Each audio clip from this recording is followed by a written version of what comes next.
सुनो ससुर जी, अब जिद छोड़ो, मान मेरी बात। दुल्हन तो जाएगी और दूल्हे राजा के साथ।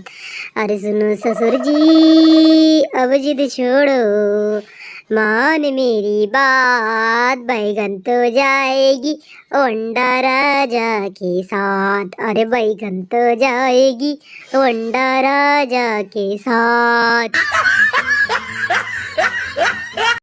अरे लोफर अंडा, करूंगा मैं तुझे नंगा। शर्म नहीं आती मेरी बैगन बेटी से तू इस तरीका का बात करता है?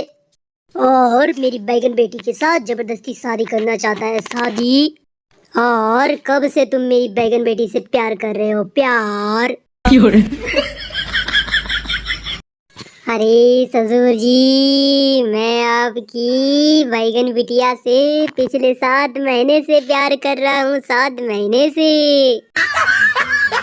लेकिन मैं तुम्हारे बात पर कैसे विश्वास कर लूं? विश्वास? ठीक है ससुर जी, ठीक है। अगर आपको विश्वास नहीं हो रहा है ना, तो 2 महीना और रुक जाओ और आपको पता चल जाएगा कि मैं आपकी बेटी से कितना प्यार करता हूँ। कितना।